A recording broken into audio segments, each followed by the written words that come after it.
Hola, muy buenas tardes. Soy la doctora Lizeth Montero, cardióloga ecocardiografista. El día de hoy quiero explicarles lo que es un soplo cardíaco. ¿Ok? Un soplo cardíaco es un sonido que se genera en el corazón por la turbulencia de la sangre.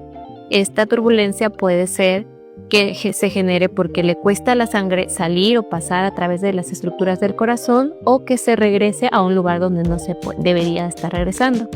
Nosotros podemos tener generalmente tres tipos principales de soplo. Un soplo que llamamos de estenosis, de insuficiencia, o unos soplos que son de cortocircuito.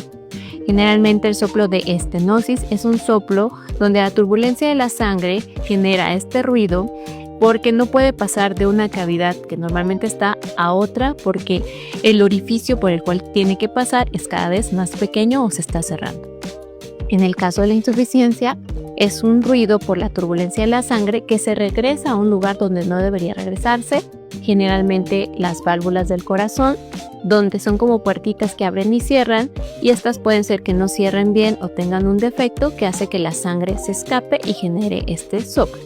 Y por último, los cortocircuitos, que generalmente son comunicaciones de sangre entre una cavidad y otra que normalmente no deberían existir. Estos pueden ser adquiridos o de nacimiento y también pueden provocar un ruido o un soplo cardíaco.